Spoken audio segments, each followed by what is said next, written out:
आवाज आई, धार से आवाज आई तो ये चौके, क्या हुआ, कौन है कौन है? तो देखा पीछे शेर आ रहा है। बोलो जंगल का।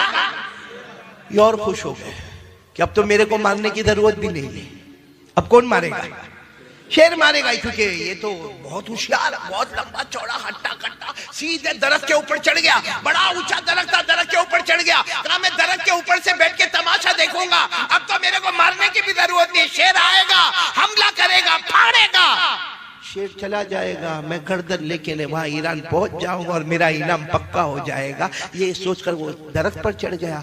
शेर आया, अब वो दरख्त पर से देख रहा है। शेर आ गया, हजरत उमर के बिल्कुल करीब आ गया और हजरत उमर सोए ना, शेर उसके गोल गोल घूम रहा। बोलो सुभान अल्लाह। धार से आवाज आई तो ये चौके, क्या हुआ, कौन है कौन है? तो देखा पीछे शेर आ रहा है। बोलो जंगल का। ये और खुश हो गए कि अब तो मेरे को मारने की जरूरत भी नहीं है। अब कौन मारेगा? शेर मारेगा, क्योंकि ये तो बहुत होशियार, बहुत लंबा चौड़ा हट्टा कट्टा, सीधे दरख्त के ऊपर चढ़ गया। बड़ा ऊंचा दरख्त था, दरख्त के ऊपर चढ़ गया। कहा मैं दरख्त के ऊपर से बैठ के तमाशा देखूंगा, अब तो मेरे को मारने की भी जरूरत नहीं। शेर आएगा, हमला करेगा, फाड़ेगा। शेर चला जाएगा, मैं गर्दन लेके वहां ईरान पहुंच जाऊंगा और मेरा इनाम पक्का हो जाएगा। ये सोचकर वो दरख्त पर चढ़ गया। शेर आया, अब वो दरख्त पर से देख रहा है। शेर आ गया, हजरत उमर के बिल्कुल करीब आ गया और हजरत उमर सोए ना, शेर उसके गोल गोल घूम रहा। बोलो सुभान अल्लाह। अस्सलामु अलैकुम दोस्तों, आज फिर आपके लिए लेकर कारी अहमद अली का बयान सुनेंगे तो जरूर इंशाअल्लाह नफा होगा। चलते हैं बयान की तरफ। मेरे जद्दूपुर वालों, कोई नबी आने वाला नहीं, लेकिन एक मर्तबा हमारे नबी ने फरमाया लौका नबादी नबीयुन लकाना उमर। हमारे नबी ने फरमाया, हाँ सही है, मेरे बाद कोई नबी नहीं, कोई ला नबी आबादी। हमारे नबी ने फरमाया मेरे बाद कोई नबी नहीं, लेकिन अगर अल्लाह किसी को नबी बनाते तो उमर को नबी बनाते। सोचो उमर का ईमान कितना मजबूत होगा, पहाड़ जैसा ईमान होगा कि नहीं होगा? बल्कि आपको एक बात बताऊं, हजरत उमर का ईमान कैसा है मालूम है? हजरत उमर के बारे में ईरान जो नाम सुना ना आपने, ईरान में मशवरा होता है और बड़े बड़े लोग जमा हुए हैं और बड़ा इनाम रखा है कि कौन है जो मदीना जाए और उमर की गर्दन लेकर आ जाए, उमर को कत्ल करे और उनकी गर्दन लेकर आए, मुंह मांगा उसे इनाम दिया जाएगा। बड़े बड़े इनाम और बड़े बड़े लोग तैयार। वो ईरान में कोई होगा जवान हट्टा कट्टा लंबा चौड़ा और उसको बहुत कुछ आता था। उसने कहा मैं तैयार हूँ, लेकिन मेरा इनाम ये होगा। जो भी उसने इनाम कहा सबने मंजूर कर लिया। वो ईरान से चला, लंबा चौड़ा हट्टा कट्टा, सारे हथियारों के साथ लेस होकर अपने सारे सफर के सामान के साथ चला। कहां पर पहुंचा? मदीना, क्योंकि हजरत उमर अमीरुल मोमिनीन मदीने में थे। हजरत उमर अमीरुल मोमिनीन थे और छोटे अमीरुल मोमिनीन नहीं थे। 22 लाख मुरब्बा मील पर अकेले हुकूमत करने वाले। बोलो कौन? हजरत उमर। हजरत उमर 22 लाख मुरब्बा मील पे हुकूमत करने वाले, वो ईरान का जवान। जब मदीना, जबान तो आती नहीं क्योंकि मदीने में अरबी बोलते, ये ईरान से आया हुआ, लेकिन किसी तरह थोड़ा बहुत उसने मालूम किया कि अमीरुल मोमिनीन का घर कहाँ है। कि उसको ऐसा था कि कोई बहुत बड़ा बंगला होगा, कोई बहुत बड़ी कोठी होगी, कोई बहुत बड़ा मकान होगा। उसने कई लोगों को पूछा, सबने एक ही पता बताया कि देखो सामने जो छोटे छोटे घर नजर आते ना, उसी में एक घर अमीरुल मोमिनीन का भी है। बस आप चले जाओ वहां पे, वो जो घर नजर आता है ना, वो जो झोपड़ा नजर आता जिसकी खिड़की इस तरफ की हुई है, बस वही अमीरुल मोमिनीन का घर है। ये ईरान वाला घबराया कि अगर उमर यहाँ पर है, बोलो अगर उमर, आवाज से बोलो अगर उमर, कत्ल करना बहुत मुश्किल है क्योंकि महल्ला है, सारे महल्ले वाले जमा होके मेरे बोटी हड्डी तोड़ देंगे, क्योंकि महल्ले में किसी को कत्ल करना बहुत मुश्किल है। लेकिन काम मालूम तो करे कि क्या मामला है। गए और वहां जाकर बताया कि मैं मुसाफिर हूँ, अमीरुल मोमिनीन उमर को मिलने आया। तो अंदर से घर में से आवाज आई, उमर घर में नहीं है, वो तो ऊंटों को चराने जंगल में गए हैं। अमीरुल मोमिनीन उमर सो रहे हैं। बोलो सुभान अल्लाह। बोलो क्या कर रहे हैं? सो। इसने कहा ये तो मौका और भी अच्छा हो गया। अरे पहले महल्ले में मारता तो बड़ा मुश्किल मामला था, अरे जंगल में भी अगर मारता तो 2-4 मेरे ऊपर हमला करते, लेकिन यहाँ तो सो रहे, सोने वाले को मारना तो बहुत आसान है, बहुत आसान है। ये उमर के करीब जा रहे हैं, बोलो बोलो बोलो बोलो। ये ईरान वाला किसके करीब जा रहे हैं? उमर के करीब, उमर के करीब। अभी उमर के करीब यार कम से कम 5 या 10 कदम का फासला बाकी था, बस सीधे जाके हमला करना था कि अचानक धाड़ से आवाज आई, धाड़ से आवाज आई तो ये चौके, क्या हुआ, कौन है, कौन है? तो देखा पीछे शेर आ रहा है, बोलो जंगल का। ये और खुश हो गए कि अब तो मेरे को मारने की जरूरत भी नहीं है। अब कौन मारेगा?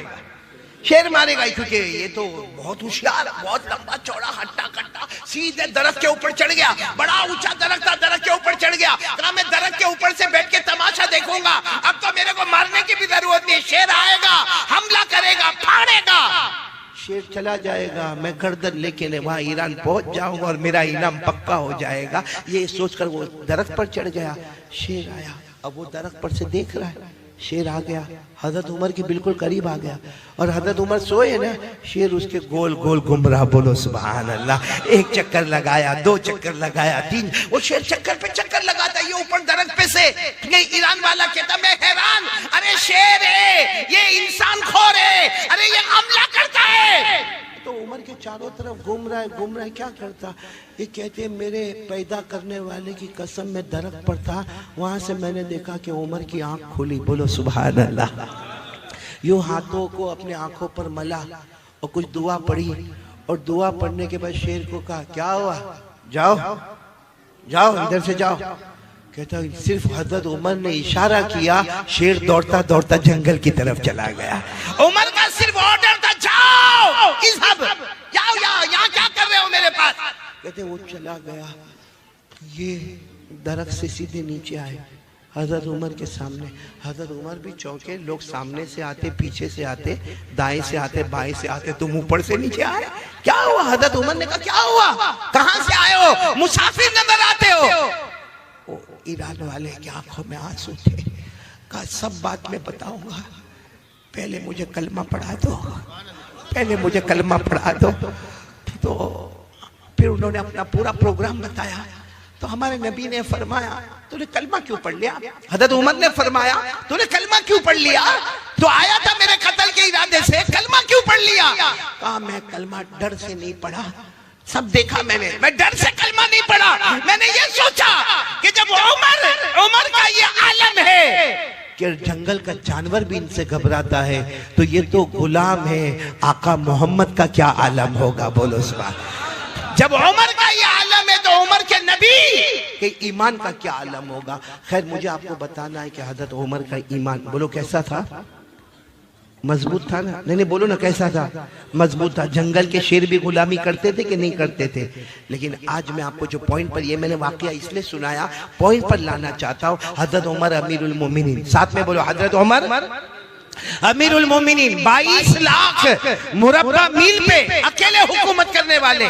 लेकिन हजरत उमर की एक आदत थी, रात को अपना कपड़ा बदल देते थे, भेष बदलते थे और पूरे मदीने का चक्कर लगाते थे, गांव का, देहात का, गलियों का। क्यों चक्कर लगाते थे? कोई गरीब होगा, कोई मिस्कीन होगा, कोई यतीम होगा, कोई बेवा होगी, कोई लाचार होगा, कोई मजबूर होगा, मेरे तक नहीं पहुंचा होगा। मैं अमीरुल मोमिनीन हूं, मुझे पता तो होना चाहिए कि मेरे इलाके में कोई परेशान तो नहीं। हजरत उमर भेष बदल के जा रहे थे, रात को तहज्जुद का वक्त था। हजरत उमर एक घर के पास गए, घर में से कुरान पाक के पढ़ने की आवाज आ रही है। बोलो सुभान अल्लाह। और क्या कुरान पढ़ा जा रहा है? पढ़ने वाले कोई भी सहाबी होंगे, आवाज बहुत प्यारी होगी। वो कुरान पढ़ रहे हैं, वत्तूरी व किताबिम मस्तूर फी रक़्क़िम मंशूर वल बैतिल मामूर वस्सक़फ़िल मरफ़ूअ वल बहरिल मस्जूर इन्ना अज़ाब रब्बिका लवाक़ि' मा लहू मिन दाफ़ि'। यानी वो पढ़ने वाले तो अपना कुरान पढ़ रहे, 27वां पारा सूरह नूर पढ़ रहे, लेकिन उसमें एक आयत आती है इन्ना अज़ाब रब्बिका लवाक़ि', अगर अल्लाह का अज़ाब आ गया मा लहू मिन दाफ़ि', कोई बचाने वाला नहीं होगा। हजरत उमर के कान में जब ये आयत आई, जानते थे, अरबी जानते थे, वही बैठ गए। अब मालूम है वहां तहज्जुद के वक्त से वो दीवार का टेक लगाकर बैठे, फजर की अजान हो रही है, हजरत उमर की दाढ़ी मुबारक भी आंसुओं से तर है और एक ही बात कह रहे, अल्लाह उमर पर तेरा अजाब आएगा तो उमर को कौन बचाएगा? अल्लाह उमर पर तेरा अज़ाब आएगा तो उमर को कौन बचाएगा। अब फजर की अजान होने लगी, इमामत किसको कराना है? हज़रत उमर को। अमीरुल मोमिनीन वही है। और उस जमाने में ऐसा होता था कि अजान होती थी और सारा मजमा, सारा का सारा मजमा फजर की नमाज के लिए जा रहा है, अजान हो रही है और सारा मजमा जा रहा है, लेकिन सबकी नजर पड़ रही है कि हमारे इमाम साहब कौन, हजरत उमर ये रो रहे हैं, लेकिन किसी की हिम्मत नहीं कि उमर को जाकर पूछे। सब मस्जिद में सुन्नतें पढ़ रहे या घर से सुन्नतें पढ़ के जा रहे हैं, लेकिन फिर सब लोग मशवरा करते कि उनको कौन कहेगा, वो तो रोए जा रहे हैं। तो इनके बेटे हजरत अब्दुल्ला गए और जाकर कहा, अब्बा सब लोग इंतजार कर रहे हैं, फजर का वक्त हो गया है, आपकी सुन्नतें बाकी है, आपको इमामत कराना है। तो हजरत उमर ने अपने बेटे को कहा, बेटा क्या करूं, जब उमर पर अल्लाह का अज़ाब आएगा तो उमर को कौन बचाएगा, उमर पर अल्लाह का अज़ाब आएगा, उमर को कौन बचाएगा। इनके बेटे वो इनसे भी नरम दिल थे, अब्बा की गोद में सर रखा, कहा अब्बा आपने तो बहुत काम किए, आपके बेटे पर अज़ाब आएगा तो कौन बचाएगा। मेरे दोस्तों, ये वो लोग थे जो इससे डरा करते थे कि अल्लाह का अज़ाब आएगा तो कौन बचाएगा। मेरे जवानों, आज हम लोग नशा करते ना, नशा करते ना, किसी को बीड़ी की आदत, किसी को सिगरेट की आदत, किसी को तंबाकू की आदत, किसी को गुटखा विमल की आदत, कोई ड्रग्स लेता है, कोई पाउडर खाता है, कोई खांसी के सिरप पीता है। क्या हमको ये डर नहीं? हज़रत उमर को तो डर है कि मेरे अल्लाह का अज़ाब आएगा तो मुझे कौन बचाएगा। हम क्या, हमारा ईमान इतना मजबूत हो गया कि हम अल्लाह को भूल गए। क्या करेंगे मेरे प्यारों, अल्लाह को भूल के मौत तो आनी आनी है ना। अरे बोलो ना, आनी के नहीं आनी। कब तक ये जवानी का नशा रहेगा, कब तक ये जवानी का नशा रहेगा। और ये जितनी चीजें हम इस्तेमाल करते हैं ना, चाहे बीड़ी हो, सिगरेट हो, तंबाकू हो, गुटखा हो, ड्रग्स हो, पाउडर हो, एमडी हो, ये जितनी चीजों का हम इस्तेमाल करते हैं, हम समझते हैं आई एम यंग, मैं जवान हूँ, मेरे पास वेस्टर्न स्टाइल है, मेरा चलने का तरीका, मेरा बोलने का तरीका, मेरी बाइक, मैं बहुत होशियार हूँ। मेरे प्यारों, जिस दिन एक बीमारी आती है ना, फिर बचाने वाला कोई नहीं होता। सही कह रहा हूं, गलत कह रहा हूं? कितने लोगों को कैंसर हो गया, वरना पहले हमारा जवान, आपने यहाँ जद्दूपुर में भी देखा होगा, हमारा जवान बाइक पर बैठता है और बिल्कुल जहां सारा मजमा होगा ना, वहां जाके ट्रैफिक नहीं है, लेकिन जोर से बाइक का ब्रेक मारेगा। क्यों बाइक का ब्रेक मारेगा? सब लोग देखे और फिर वो जेब में से निकालेगा। क्या क्या बोलते आप लोग?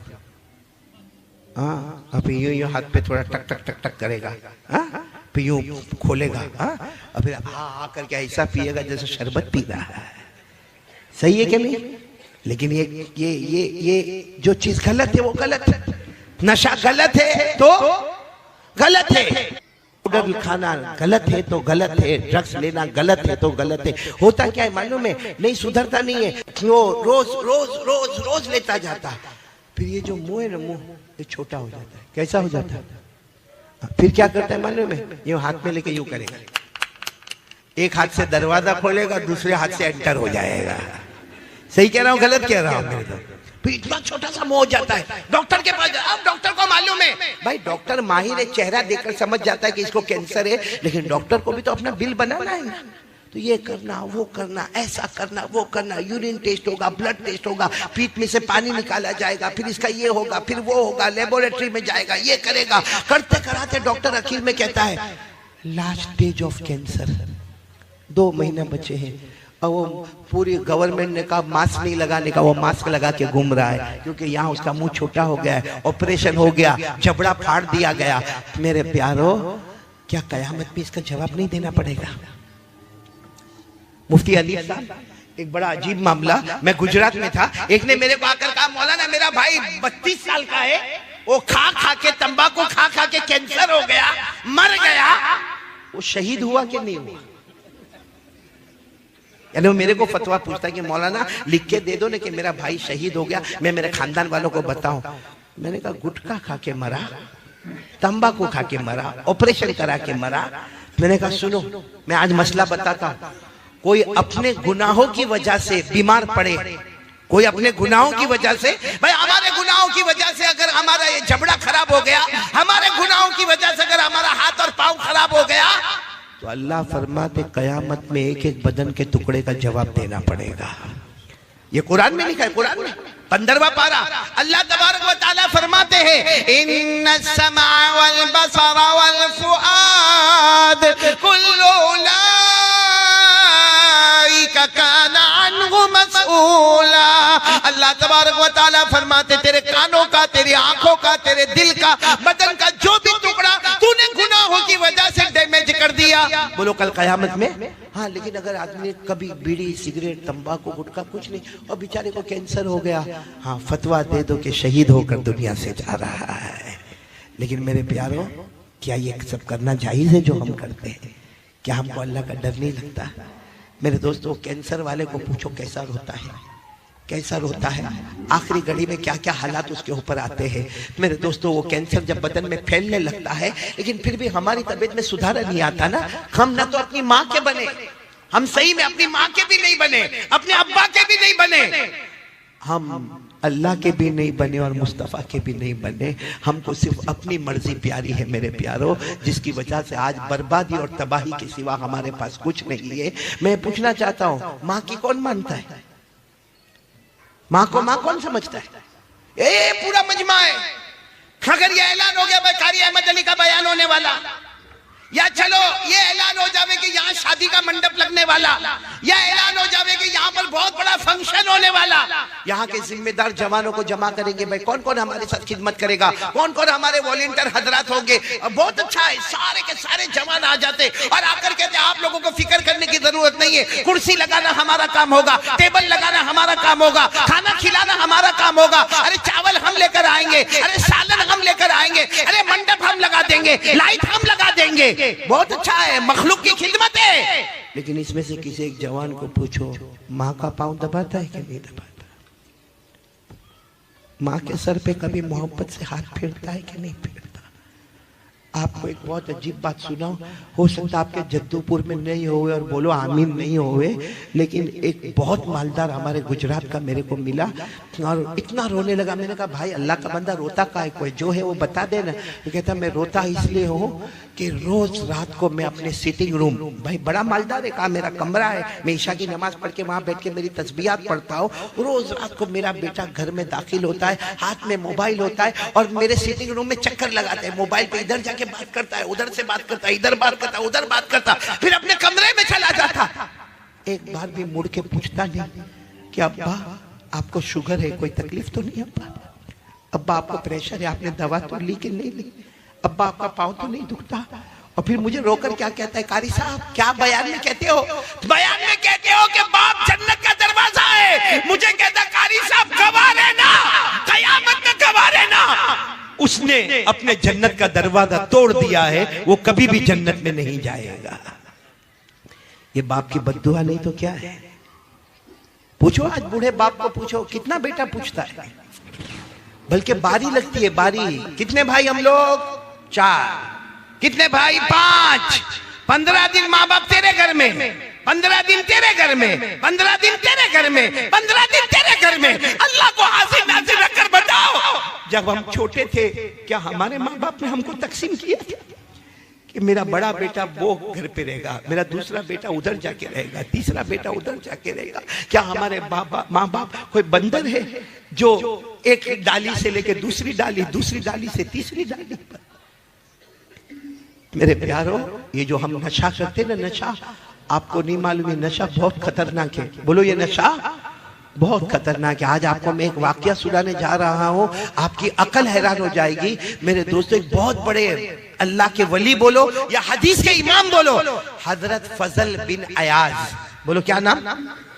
आप सिर्फ फजल याद रखो, क्या नाम? हजरत फजल। वो जब हदीस का सबक पढ़ाते थे ना, ठाटे बांटता हुआ, वो जमाना ऐसा नहीं होता कि भाई मदरसे के बच्चे 14 साल, 15 साल, 16 साल, 18 साल, 20 साल, नहीं, वहां मदरसा ऐसा होता था, खुला मैदान होता था जिसमें बच्चे भी है, बड़े भी है, बूढ़े भी है, सब बैठे गए।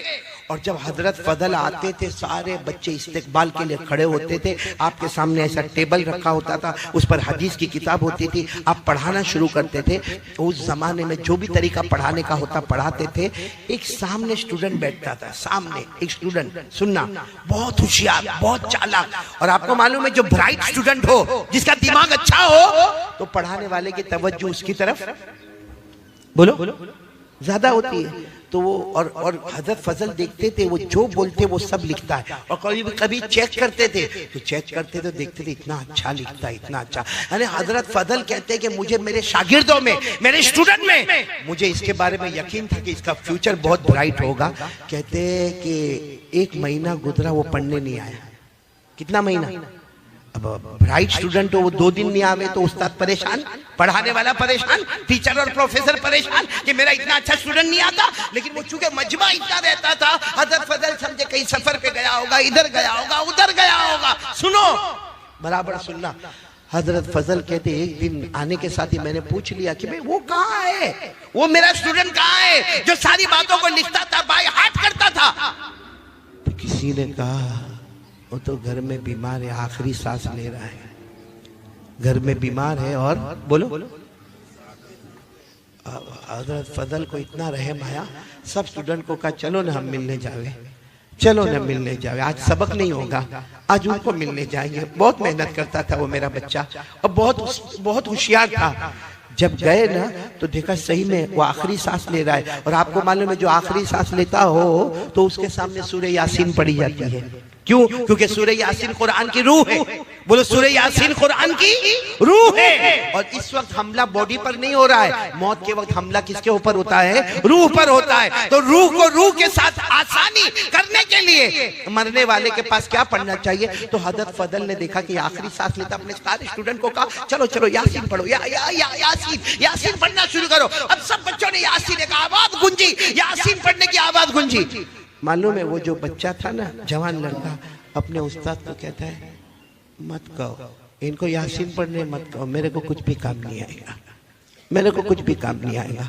तो ये समझ गए उस्ताद के आखिरी वक्त है, आदमी कुछ भी बोलता है समझ में नहीं आता। तो उस्ताद ने कहा भाई सब लोग यासीन पढ़ना बंद करो, बल्कि क्या करो, ला इलाहा इल्लल्लाह पढ़ो, पढ़ो ला इलाहा इल्लल्लाह, ला इलाहा। क्योंकि हदीस में आता है लक़िनु मौताकुम ला इलाहा इल्लल्लाह, जो मरने के करीब हो उसको ला इलाहा इल्लल्लाह उसके सामने पढ़ो। मालूम है जब सबने ला इलाहा इल्लल्लाह की आवाज गूंजी तो स्टूडेंट कहता है अपने उस्ताद को, मेरे उस्ताद हजरत फजल, मेरे उस्ताद मत पढ़ो, मत पढ़ो, काम नहीं आएगा। कहा बेटा ऐसा क्यों कहता, काम नहीं आएगा? क्यों ऐसा क्यों कहता काम नहीं आएगा? कहा 2-4 घंटे पहले मुझे पता चला अल्लाह ने मेरे ईमान को छीन लिया है, अल्लाह ने मेरे ईमान को छीन, बस इतना कहा और आंखें बंद हो गई। हजरत फजल इतने हैरान हो गए, करे तो क्या करे भाई, है तो हमारा स्टूडेंट है, हमारा बच्चा है। चलो कफन भी हुआ, दफन भी हुआ, लेकिन हजरत फजल अपने घर गए, सबक नहीं पढ़ाया और रोते रहे कि वो बच्चे का ईमान क्यों अल्लाह ने छीन लिया। उसने साफ कहा कि यासीन पढ़ने से काम नहीं होगा, ला इलाहा इल्लल्लाह पढ़ने से काम नहीं होगा। हजरत फजल कहते इसी हालत में रात को मैं सोया तो मैंने मेरे उसी स्टूडेंट को देखा, कब्र में है, चारों तरफ से आग चल रही है। मैंने कहा बेटा ये सब क्या है, क्या है? तू इतना अच्छा पढ़ने वाला, तू इतना अच्छा पढ़ाने वाला, तू इतना अच्छा सुनने वाला, इतना अच्छा याद करने वाला, तुझे क्या हुआ? कहा मेरे उस्ताद 2 गुनाह की वजह से अल्लाह ने मेरा ईमान छीन लिया। हजरत फजल कहते मेरे अल्लाह की कसम, मैंने पूछा कौन से 2 गुनाह? तो कहा मैं लोगों से जलन बहुत रखता था, जेलसी, लोगों से जलन। और नंबर 2 कहा कभी कभी मैं नशा करता था, कभी कभी मैं नशा करता था। ये 2 गुनाह की वजह से अल्लाह ने मौत से पहले मेरे ईमान को छीन लिया और मेरी कब्र को अजाब का गढ़ा बना दिया। मेरे प्यारों में पूछना चाहता हूँ जद्दूपुर वालों, क्या हमारे अंदर जलन नहीं है? सही बोलो ना, हमारे अंदर जलन, जेलसी। आज अगर किसी का घर बन रहा है, भाई घर बना रहा है, बनाने दो ना, उसका घर बन रहा है, अरे उसके घर में कलर हो रहा है, अरे उसके घर में फर्स्ट फ्लोर, पहले ग्राउंड फ्लोर था अभी फर्स्ट फ्लोर बन गया, या उसके घर में पहले 3 कमरे थे अभी 4 कमरे बन गए। वो घर बना रहा है, रात को हमको नींद नहीं आती। अब बाहर निकल कर कहां से लाया होगा पैसा, कहां से पैसा? क्यों तेरे पास मांगने आया था, तेरे बाप के पास मांगने आया था? और तेरे को कब्र में अल्लाह पूछेगा उसने घर कैसे बनाया? अपनी फिक्र करने का क्या, उसकी फिक्र करने का? बोलो सही कह रहा हूं गलत कह रहा हूं मेरे प्यारों? ये जलन जो हमारे दिल में है ना। और नंबर 2 नशे की आदत। मेरे प्यारों मालूम है जो नशा करता है ना, नशा जब वो जहन्नम में जाएगा, अल्लाह हिफाजत फरमाए, बोलो आमीन, बोलो आमीन, क्योंकि नशा बहुत खतरनाक है। अल्लाह ने फरमाया नशा नापाक है, साथ में बोलेंगे नशा नापाक है। फिर अल्लाह फरमाते नशा शैतान का काम है, बोलो किसका काम है? फिर अल्लाह फरमाते नशा ये दिल में लोगों का हसद, कीना और अदावत पैदा करता है, ये लोगों से मोहब्बत नहीं पैदा करता। नशे की नहुसत है कि हमारे दिल में लोगों की दुश्मनी, कीना, इंतकाम, रिवेंज ये होता। और अल्लाह ने क्या फरमाया? नशा ये तुम्हें अल्लाह का नाम भी नहीं लेने देगा, कुरान भी नहीं पढ़ने देगा। और आखिर में अल्लाह ने कहा जब नशे की आदत होगी ना, मैं तुम्हें नमाज से भी महरूम कर दूंगा। ये सब बातें मैंने आपको बताई जो नशे की, कि नशा नापाक है, शैतान का काम है। नशे की वजह से हमारे दिल में दुश्मनी पैदा होती है, इंतकाम का जज्बा पैदा होता है, लोगों को मारने धारने का, फसाद मचाने का जज्बा पैदा होता है। और इसी नशे की वजह से अल्लाह का जिक्र से महरूम होता है और अल्लाह नमाज से भी महरूम कर देता। ये मैं नहीं कहता, ये सब कुरान में लिखा हुआ है। किसमें लिखा हुआ? पारा नंबर 7, साथ में बोलो पारा नंबर। अल्लाह ने फरमाया, मेरे साथ में पढ़ना जिनको याद हो, अल्लाह ने 2 आयतों में नशे को बताया कि नशा कितना गंदा है। अल्लाह ने फरमाया या अय्युहल्लज़ीना आमनू इन्नमल खम्रु वल मैसिरु वल अंसाबु वल अज़लाम रिज्सुम मिन अमलि शैतान फज्तनिबूहु लअल्लकुम तुफ्लिहून। इन्नमा युरीदु शैतान अन युक़िअ बैनकुमुल अदावा वल बग़ज़ाअ फिल खम्र व यसुद्दकुम अन ज़िक्रिल्लाहि व अनिस सलाह फहल अंतुम मुंतहून। एक बात बताता हूँ, उसके बाद मेरे को यकीन है कोई नशा नहीं करेगा, बोलो नहीं करेंगे नहीं इंशाअल्लाह। और जैसे दारू का नशा है ना, ड्रग्स का नशा है ना, हाँ ये गुटखा जो खाते उसका नशा है ना, इसी तरह मोबाइल भी एक नशा है।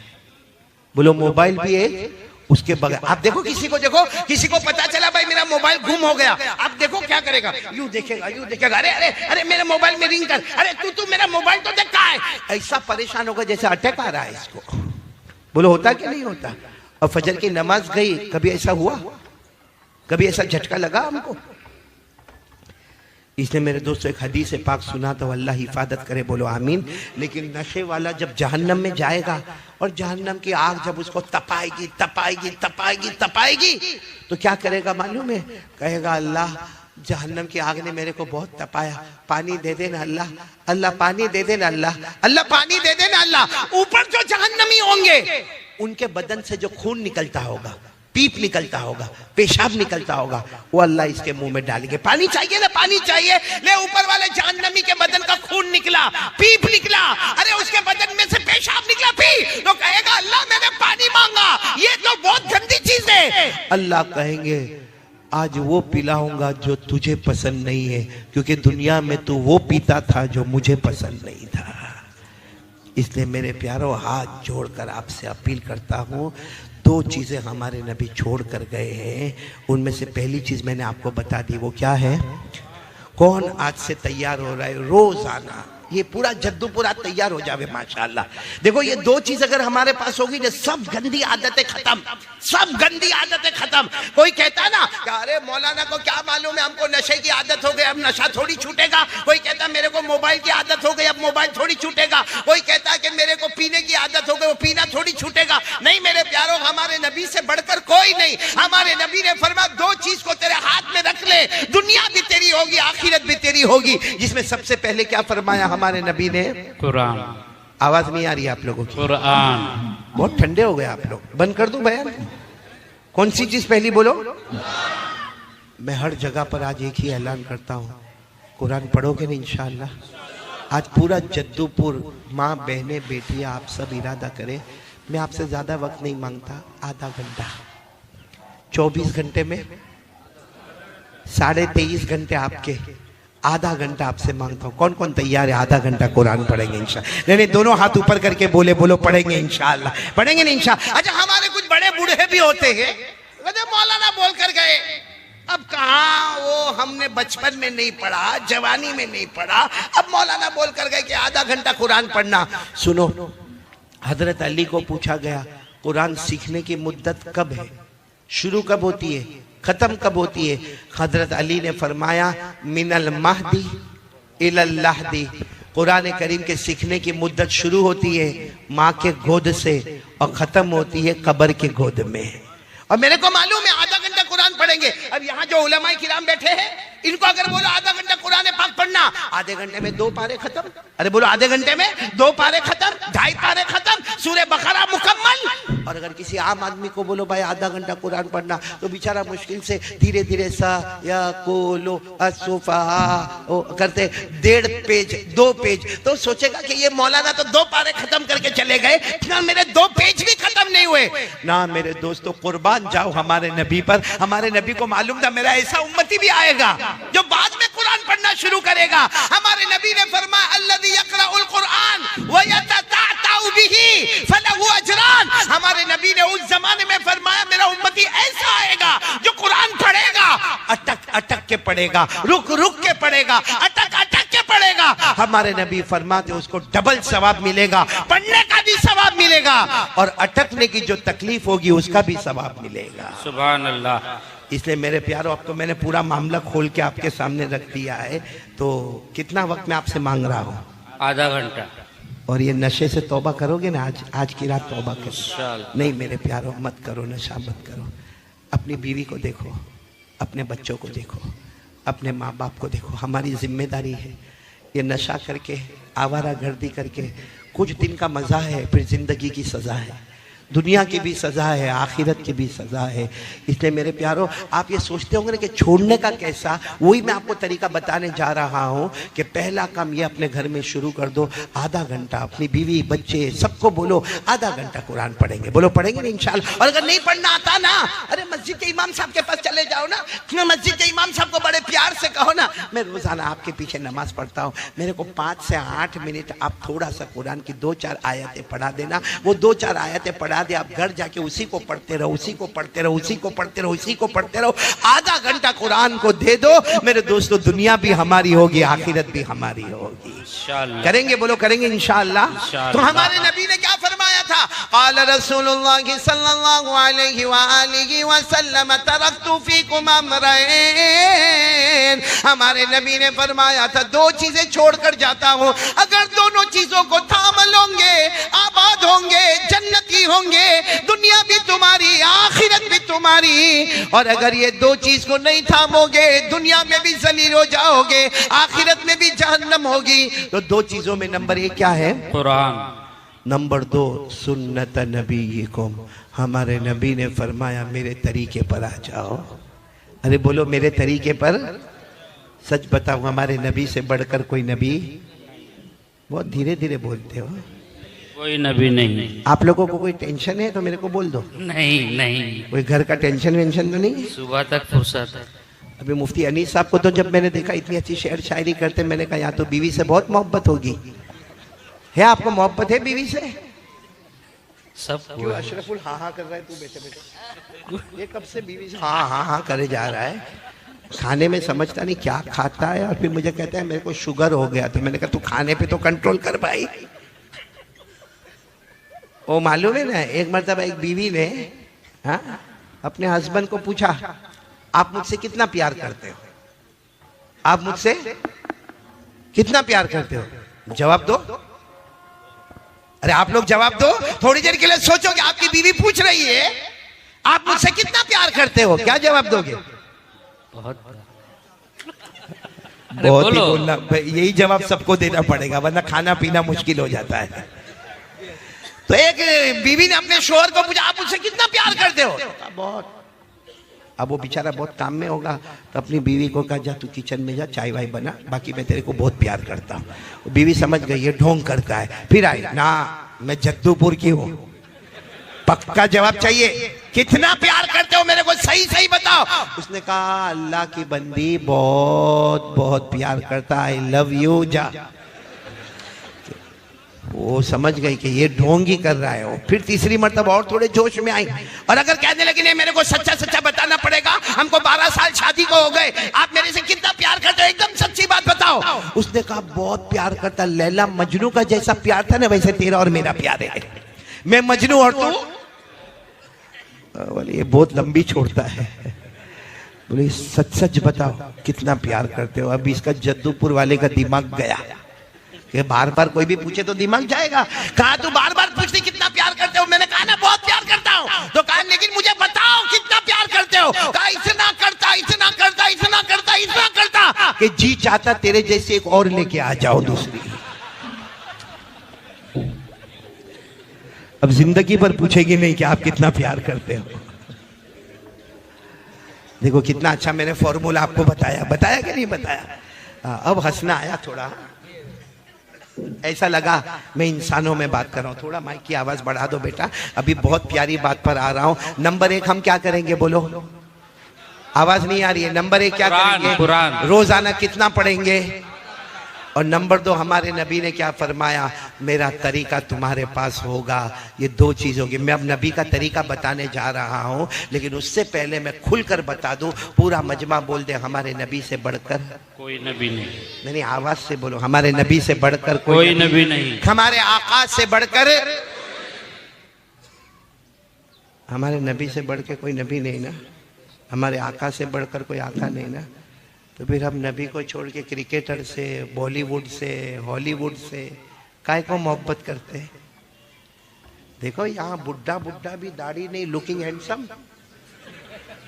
वो बुड्ढे को भी बुड्ढी बोलती होगी तो बहुत खूबसूरत दिखता है। देखो यहाँ बहुत सारे बैठे हैं। सही में वो क्रिकेट का नशा होता है, यहाँ है अजब नशा होता है। वो क्रिकेटर जो टी शर्ट पहनता है ना, वही कलर की टी शर्ट यहाँ वाला जद्दूपुर वाला पहनता है। उसकी टी शर्ट के पीछे जो नंबर है 101, इसकी टी शर्ट के पीछे भी नंबर है, बोलो 101। और अगर इसको कोई जद्दूपुर का दोस्त, उसका नाम होगा मोहम्मद, अहमद, अब्दुल्ला, अब्दुल रहमान, उसके नाम से नहीं बुलावे और क्रिकेटर के नाम से बुलावे, इधर आ, इतना खुश होता है कि वाह मैं तो उसके जैसा हो गया। यानी सोचो इस्लामी नाम छोड़कर दूसरे नाम पर खुश हो गया। होता कि नहीं होता। और क्रिकेट खेले कौन, एडवर्टाइज कौन करे, कमावे कौन, जेब भरे कौन, हमारा जद्दूपुर वाला यहाँ बार बैठे बैठे उसने कैच छोड़ दिया, पकड़ लेता ना तो जीत जाते। मैंने कहा तेरा बाप पकड़ लेता जाके। भाई क्रिकेटर से मोहब्बत है, मैं मना नहीं करता, करो। एक काम करो, फोन करो, बोलो जद्दूपुर आजा। कौन करेगा फोन, जद्दूपुर आजा। आएगा, बोलो आएगा। अच्छा उसको फोन करके बोलो मता मता, don't come, you are busy, तू बहुत बिजी है, तू मता, मैं आ रहा हूं तेरे घर पे। बुलाएगा। वो मेरे और आपके चेहरे पे थूकने को तैयार नहीं है। उसकी मोहब्बत में मगरिब और ईशा की नमाज को छोड़ दिया हमने। सही कह रहा हूँ गलत कह रहा हूँ। सही में कभी कभी सोचता हूँ अशरफुल, हमसे बड़ा पागल कोई नहीं है। अगर हमको कोई बोले ना पागल, ओ मेंटल, तो हमको बहुत गुस्सा आता, मेरे को पागल बोला। लेकिन ऊपर वाला रोज हमको पागल कहता है, क्योंकि अल्लाह ने फरमाया ऐसा काम करना जिसमें दुनिया भी न मिले, आखिरत भी न मिले, खुल्लम खुल्ला पागल है। ऐसा काम करना जिसमें दुनिया भी, अब ये बॉलीवुड हॉलीवुड से मोहब्बत, दुनिया कितनी मिली हमको, नहीं बोलो ना कितनी मिली दुनिया, आखिरत मिली। अल्लाह फरमाते खसीरत दुनिया वल आखिरा ज़ालिका हुवल खुसरानुल मुबीन। अल्लाह फरमाते मेरा बंदा मेरी बंदी ऐसा काम करे कि दुनिया भी न मिले, आखिरत भी न मिले। अल्लाह फरमाते खुल्लम खुल्ला नुकसान उठाने वाला। तो मेरे दोस्तों क्रिकेटर से मोहब्बत, ये बॉलीवुड से मोहब्बत, हॉलीवुड से मोहब्बत। मैं तो मुफ्ती अनीस हमेशा कहता हूं बयान में, सबने टोपी पहनी है, हाँ बोलो, अरे पहनी है तो हाँ बोलो ना। असल में पहनी नहीं है, मेरे को पहना ही है। अभी मैंने देखा, अभी बहुत सारे बच्चे मेरी मुलाकात के लिए आए और हर एक को एक फिक्र थी कि मैं एक फोटो निकाल लूं। बहुत सारों को मैंने देखा, लेकिन मैंने देखा कितनों को मैंने देखा कारी अहमद अली से मोहब्बत करने आए और मुस्तफा की मोहब्बत तोड़ के आए। ये कैसा मामला है? क्योंकि मैंने उनके सर के बाल देखे, यहां भी सबने टोपी पहनी है, बाकी अभी टोपी हटाओ, हमारे जवानों के बाल सामने आएंगे। अजीब मुफ्ती अनीस साहब, ये कौन सा फतवा है और कौन से बाल है? इनकी टोपी जब उतरेगी ना तो ये इलाके में बाल नहीं, यहाँ ये एरिया में, ये एरिया यतीम है, यतीम। अच्छा इधर भी बाल बोलो नहीं, ये इलाका गरीब है, गरीब है। और पीछे के हिस्से में भी बाल, वो ज़कात का मुस्तहिक है भाई। और यूं यूं यूं यूं बीच में औरत का अंबोड़ा होता ना, ऐसे बाल होंगे, यहां से पूरे बाल खत्म और बीच में ऐसे बाल होंगे। और फिर क्या करेगा मालूम, भरे बाजार में यूं करता होगा। अरे कोई लड़की भी देखती होगी तो बोलती होगी कार्टून, तेरे साथ कौन निकाह करेगा। सही कह रहा हूं गलत कह रहा हूं? अजीब कपड़े पहनो भाई, कपड़ा पहनना है, फर्ज है। मुझे किसी ने पूछा मौलाना जीन्स पहनते ना जीन्स, मैंने कहा बिल्कुल हलाल, कौन मना किया? कौन मुफ्ती साहब ने मना किया कि जीन्स मत पहन? जीन्स पहनना जायज है, मगर फटी हुई जीन्स पहनना भाई, फटा हुआ कपड़ा पहनना, ये पागल नहीं है? इसकी अकल के स्क्रू ढीले नहीं हो गए? एक को मैंने देखा, वो जीन्स पहना था, ये पूरा यहाँ दोनों तरफ से घुटना खुला और जेब इधर बना था। यहाँ कैसे घुसाता होगा पैसा? जेब इधर बना हुआ। अच्छा वो मेरे दोस्त का लड़का, अब हम तो वहां गुजरात में रहते हैं, गुजराती में बात करते हैं, तो मैंने उसको कहा भाई हूँ थी लॉकडाउन पछी तारा पप्पा पर कई हालात आ भी गया? यानी मैंने उसको मतलब ये कहा कि लॉकडाउन के बाद तेरे अब्बा पे कुछ हालात आ गए कि तू फटा कपड़ा पहन के घूमता है? तो मुझे कहता है मारा पप्पा ना बारा माऊ नहीं कहवानो, यानी मेरे अब्बा के बारे में ऐसा नहीं बोलने का। तो मैंने कहा कि फिर तो ये फटा हुआ कपड़ा, तो कहता है मौलाना तुमने कई खबर नहीं, स्टाइल। कहता मौलाना यू डोंट नो, तेरे को कुछ नहीं मालूम, ये स्टाइल है। मैंने कहा फटा हुआ कपड़ा स्टाइल? थोड़ा अकल लगाओ। जद्दूपुर वालों, अल्लाह ने आपको इल्म दिया, नॉलेज दिया, एजुकेशन दिया। आप में से कोई कॉलेज में पढ़ता होगा, कोई यूनिवर्सिटी में पढ़ता होगा, कोई एसएससी में पढ़ता होगा, कोई डॉक्टरी करता होगा। थोड़ी देर के लिए अकल लगाओ कि कपड़ा पहनना, और वो भी कैसा फटा हुआ। तो मैंने उसको कहा ये फटा हुआ कपड़ा कहां से आया? भाई हमारे बाप दादा को हमने देखा भाई सीधा सीधा कपड़ा पहनते, जीन्स पहन, टी शर्ट पहन, कोई मना नहीं करता, लेकिन ये फटा हुआ, घुटना खुला हुआ। तो मुझे कहता मौलाना आप लोगों को कुछ नहीं मालूम। मैंने कहा नहीं मालूम, इसीलिए तो पूछ रहा हूँ तेरे को। कहा कि उसने कोई पिक्चर का नाम लिया और कहा कि वो पिक्चर में कोई हीरो है, और वो हीरो जो है ना नाचता है, गाना गाता है, और उसके जीन्स पहना है, और उसके जीन्स के दोनों घुटने फटे हुए, जेब इधर का इधर बना हुआ। तो कहा उसने ऐसा पहना, बोला उसने ऐसा पहना, तो हमारे जद्दूपुर के जवानों ने भी ऐसा पहनना, पूरी स्टाइल बन गई, सबने ऐसा पहनना। मैंने कहा अच्छा हुआ उसने पहना, नहीं पहना होता तो नहीं समझे, नहीं समझ में आया तो मुफ्ती अनीस को बाद में पूछ लेना भाई। नहीं मेरे प्यारो, कसम खाकर बोलो हमारे नबी से बढ़कर कोई नबी, आवाज से बोलो ना हमारे नबी से बढ़कर कोई नबी। एक प्यारी बात मैं बताऊं, सब साथ में दो, साथ दोगे ना, मेरा साथ दोगे ना इंशाअल्लाह। आपको मालूम है कि हमारे नबी सल्लल्लाहु अलैहि वसल्लम की विलादत हुई, यानी हमारे नबी पैदा हुए, और आपके अब्बा तो नहीं थे, यतीम थे आप, तो माँ बीबी आमीना, साथ में बोलो माँ का नाम। बीबी आमीना ने एक जमाने तक दूध पिलाया, बहुत प्यारी माँ बीबी आमीना ने एक जमाने तक दूध पिलाया। फिर अरब का दस्तूर था कि बच्चे को गांव में भेजा जाए और गांव की औरत दूध पिलाए, तो कौन हमारे नबी को लेकर गई? बोलो साथ में बोलो, कौन लेकर गई? दाई हलीमा लेकर गई, हजरत हलीमा रज़ी अल्लाह ताला अन्हा लेकर गई। और वो बहुत दूर कबीले में रहती थी, कबीला बनु साद, उनके कबीले का नाम था कबीला बनु साद, उस कबीले में रहती थी। मेरे प्यारों आपको सच बता रहा हूँ मेरे प्यारों, थोड़ी देर के लिए आप भी सोचो कि हलीमा ने दूध पिलाया हमारे नबी को, अल्लाह की कसम हमारे नबी से बढ़कर कोई नबी नहीं था। हजरत हलीमा ने बचपन में दूध पीते वक्त में दूध पिलाया। जब वो वक्त आता है कि कल हलीमा को ये बच्चा वापस माँ को देना है, माँ कौन है भी, वो जमाना मोबाइल का नहीं था, बस एक वक्त तय होता था कि इस वक्त में सुबह में बच्चा वापस माँ को दे दिया जाए। ए मेरे प्यारो, वो आखिरी रात लिखा है, आखिरी रात जब हलीमा को मालूम है कल ये बच्चा मेरे को दे देना है, आज आखिरी रात ये बच्चा मेरे पास है, बताओ हलीमा कितना रोई होगी। हलीमा के बारे में लिखा, वो बार बार पूरी रात जागी है और हमारे नबी के पास बैठी है, दूध पिलाती रही और रोती रही, कल ये बच्चा चला जाएगा, कल ये बच्चा चला जाएगा। और हलीमा फरमाती है ये बच्चे की वजह से हमारा हाल क्या था। हजरत हलीमा फरमाती है मेरी सहेलियां जो हमारे गांव की औरतें थी, वो आकर कहती थी हलीमा बहुत पैसा है ना तेरे पास, हलीमा बहुत पैसा है ना तेरे पास? तो हलीमा कहती ना मेरे पास कोई पैसा नहीं है। कहा ना हलीमा तेरे पास बहुत पैसा है, क्योंकि रात होती है ना, हम सब लोग हमारे घर में बत्ती बुझा देते हैं। वो तेल होता था तेल, और ऊपर बत्ती होती थी। कहा रात में हम सब लोग बत्ती बुझा देते हैं, क्योंकि रात भर तेल जलेगा, पैसा कहां से आएगा। लेकिन हम रात को भी देखते तेरे घर की तरफ, तो तेरे घर में उजाला उजाला, तो तेरे घर में तेल बहुत ज्यादा है, बत्ती बहुत ज्यादा है। तो हलीमा कहती थी, रोकर कहती थी, मेरे पैदा करने वाले की कसम, कोई तेल नहीं, कोई बत्ती नहीं। जब से मोहम्मद आए हैं 24 घंटे मेरे घर में उजाला ही उजाला नजर आता है। वो हलीमा ने रात कैसे गुजारी होगी मालूम है? कल मोहम्मद को उनकी माँ के हवाले करना है।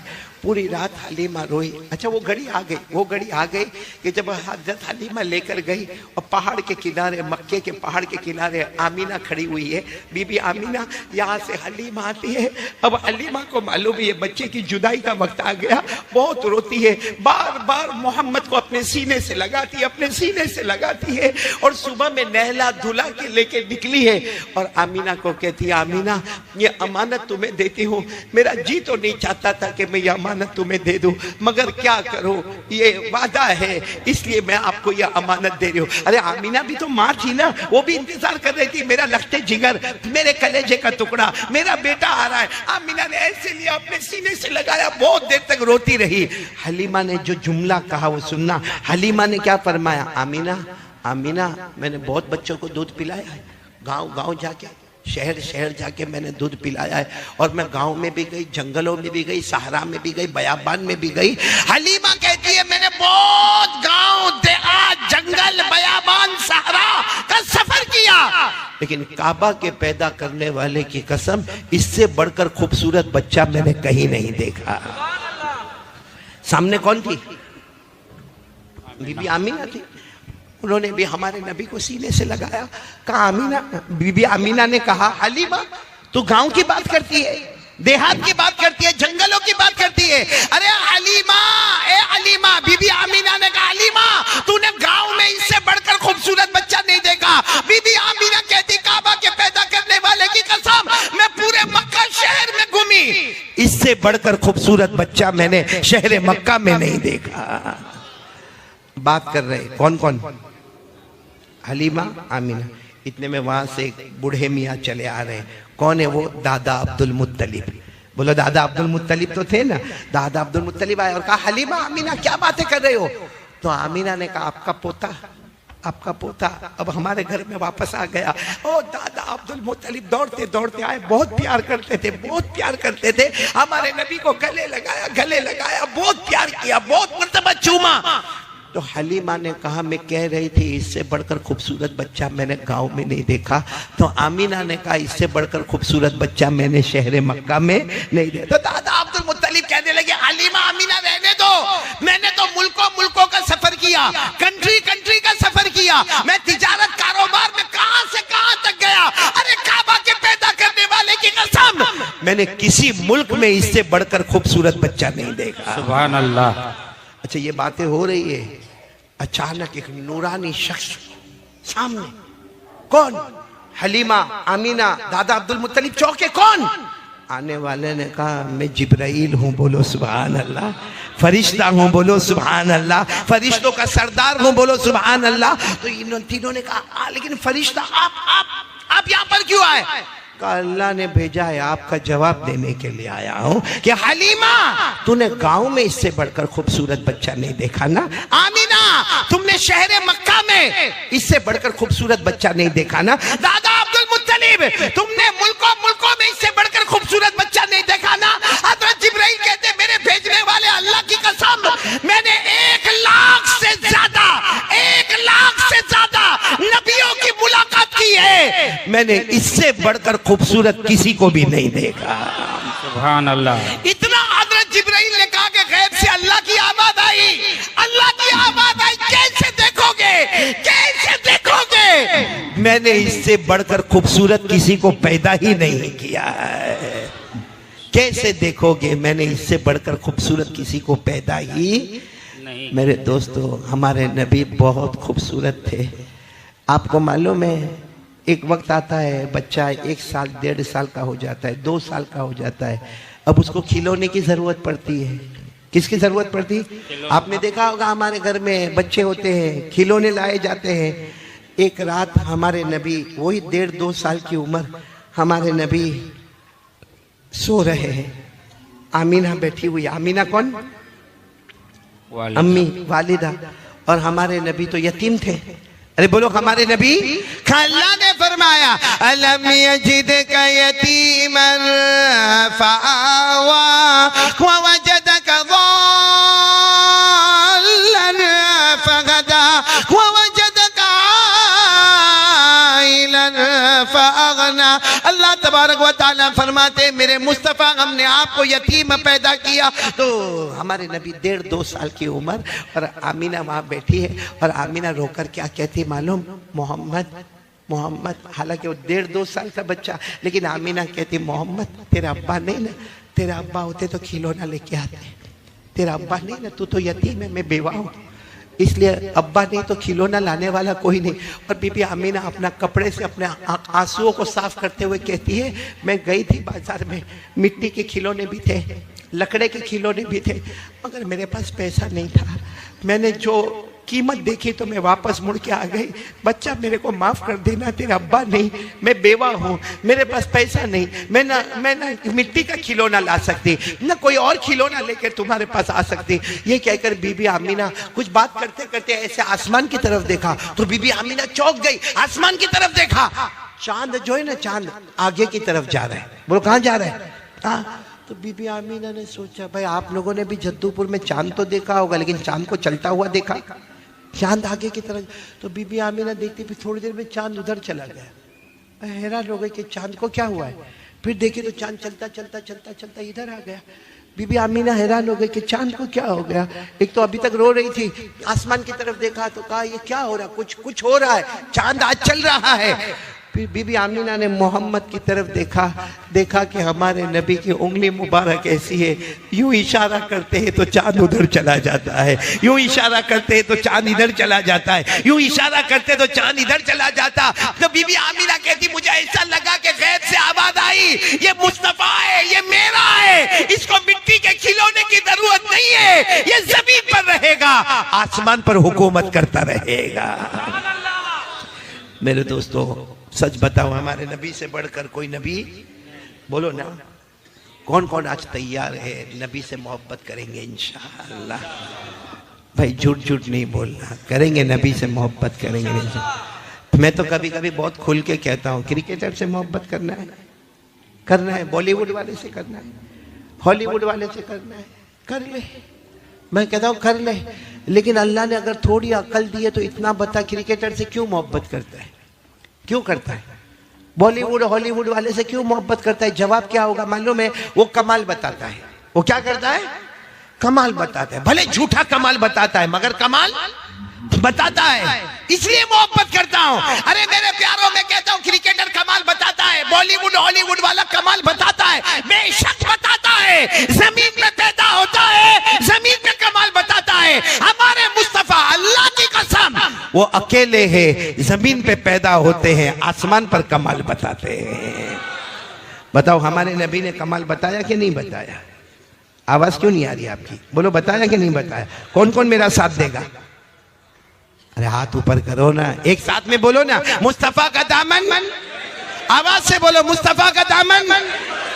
पूरा मजमा मेरे साथ में बोले, शुरू करे बोलना, शुरू करे। हमारे नबी वो नबी, बोलते जाओ, हमारे नबी वो नबी वो नबी वो नबी वो नबी वो नबी वो नबी वो नबी वो नबी वो नबी वो नबी वो नबी वो नबी वो नबी वो नबी।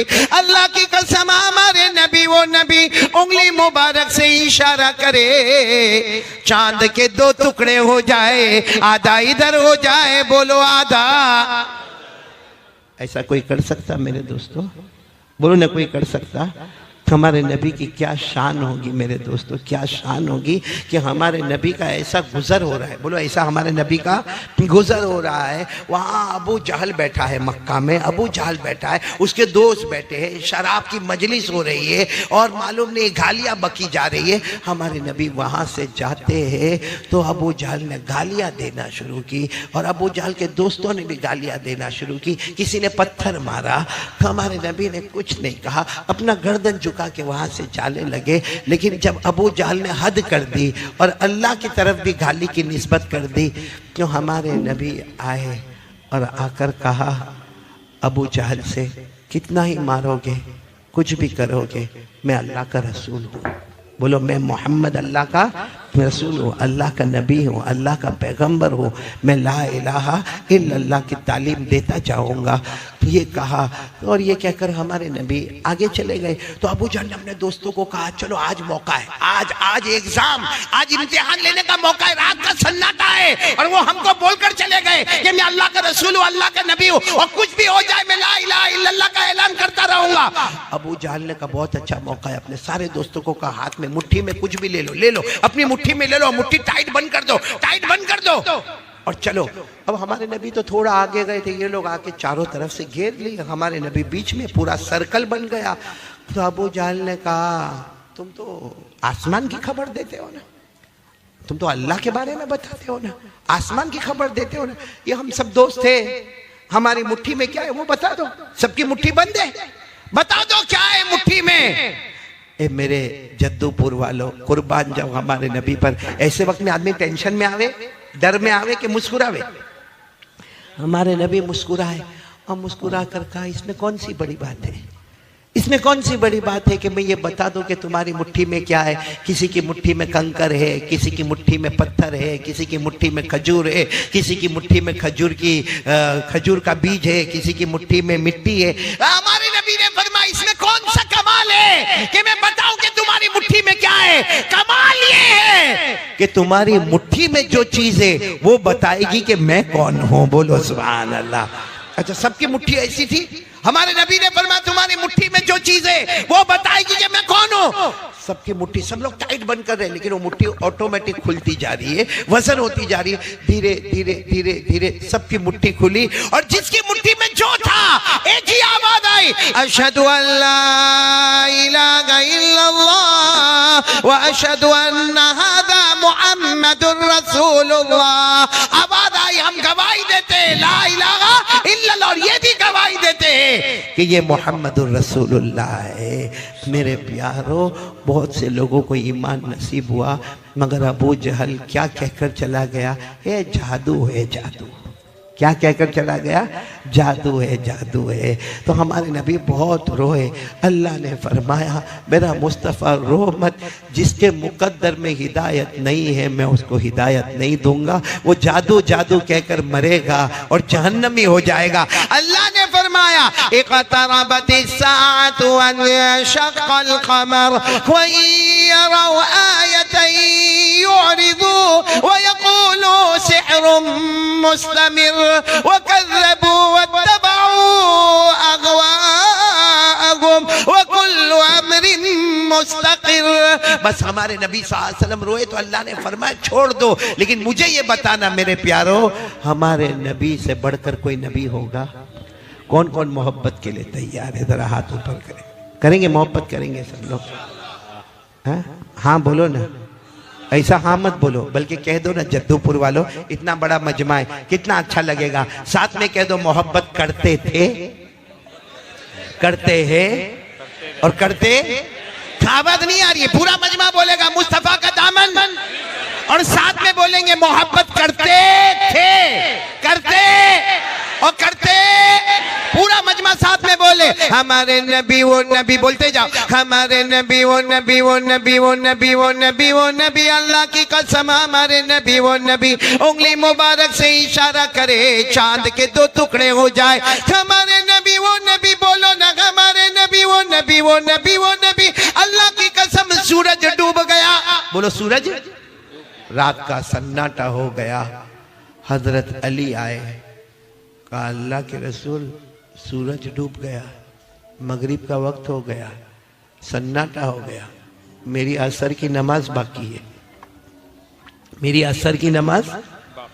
और हजरत अली की कभी नमाज कजा, तो हमारे नबी थोड़े नाराज हुए, कहा अली अमा सल्लैतल असरा, अली नमाज नहीं पढ़ी, वो भी असर की नमाज नहीं पढ़ी। कहा अल्लाह के रसूल नाराज मत हो, कैसे पढ़ता, आपने मुझे काम के लिए भेजा और आपने साफ कहा था अली काम के लिए जाना, रास्ते में ठहरना नहीं, खाना नहीं, पीना नहीं, किसी से बात करना नहीं, और आपने इतना दूर भेजा। मैं गया, मैं खाया नहीं, मैं पिया नहीं, किसी से बात किया नहीं, आपके पास आते आते सूरज डूब गया, तो मेरी असर की नमाज कज़ा हो गई। तो मेरा तो कसूर नहीं है ना, आप ही ने तो कहा था ना कि ऐसा करना। हमारे नबी ने फरमाया रुको रुको रुको। हमारे नबी खड़े हो गए। मेरे प्यारों, उस वक्त मैदान में तकरीबन 1400 लोग थे। हमारे नबी ने क्या किया, सुभान अल्लाह बोलते जाओ। हमारे नबी, वो नबी उंगली मुबारक से इशारा किया, जहां सूरज डूबा था वहीं पर हमारे नबी ने उंगली मुबारक से इशारा किया, फिर दूसरी मर्तबा इशारा किया, फिर तीसरी मर्तबा इशारा किया। 1400 सहाबा ने फरमाया हमने अपनी आंखों से देखा डूबा हुआ सूरज भी मोहम्मद के। अस्सलाम वालेकुम दोस्तों, हमारा आपको बयान अच्छा लगा होगा तो लाइक और सब्सक्राइब करें। नेक्स्ट वीडियो में मिलते हैं। खुदा हाफिज।